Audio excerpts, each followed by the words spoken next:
Artificial intelligence, in my mind, is a phrase, it's a catchphrase for a large category of things. So the way I think about it is there's two elements in artificial intelligence, or two big buckets, if you will.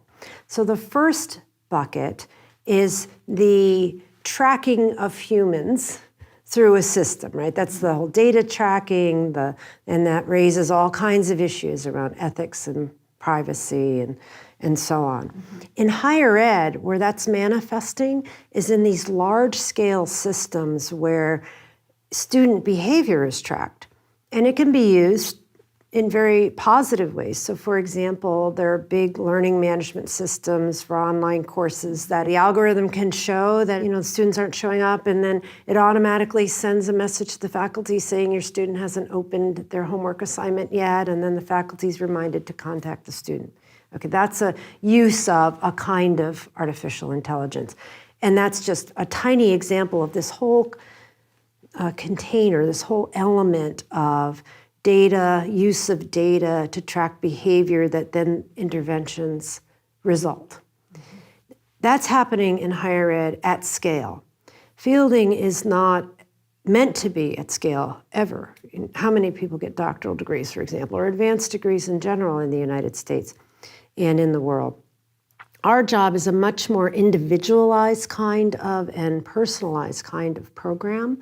So we are not using those forms. However, it doesn't mean that we don't have a role to play in talking about or considering things like the ethical considerations of data use, privacy, the ways in which AI can be used in ways that are not conducive to human behavior, right? So there's all that, there's a shadow side to that.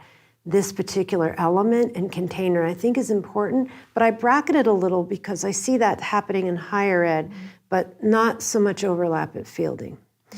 The second element in consideration is this knowledge creation enterprise. And in my mind, that's both higher ed and specific to fielding. So this is the container that I think fielding lives in.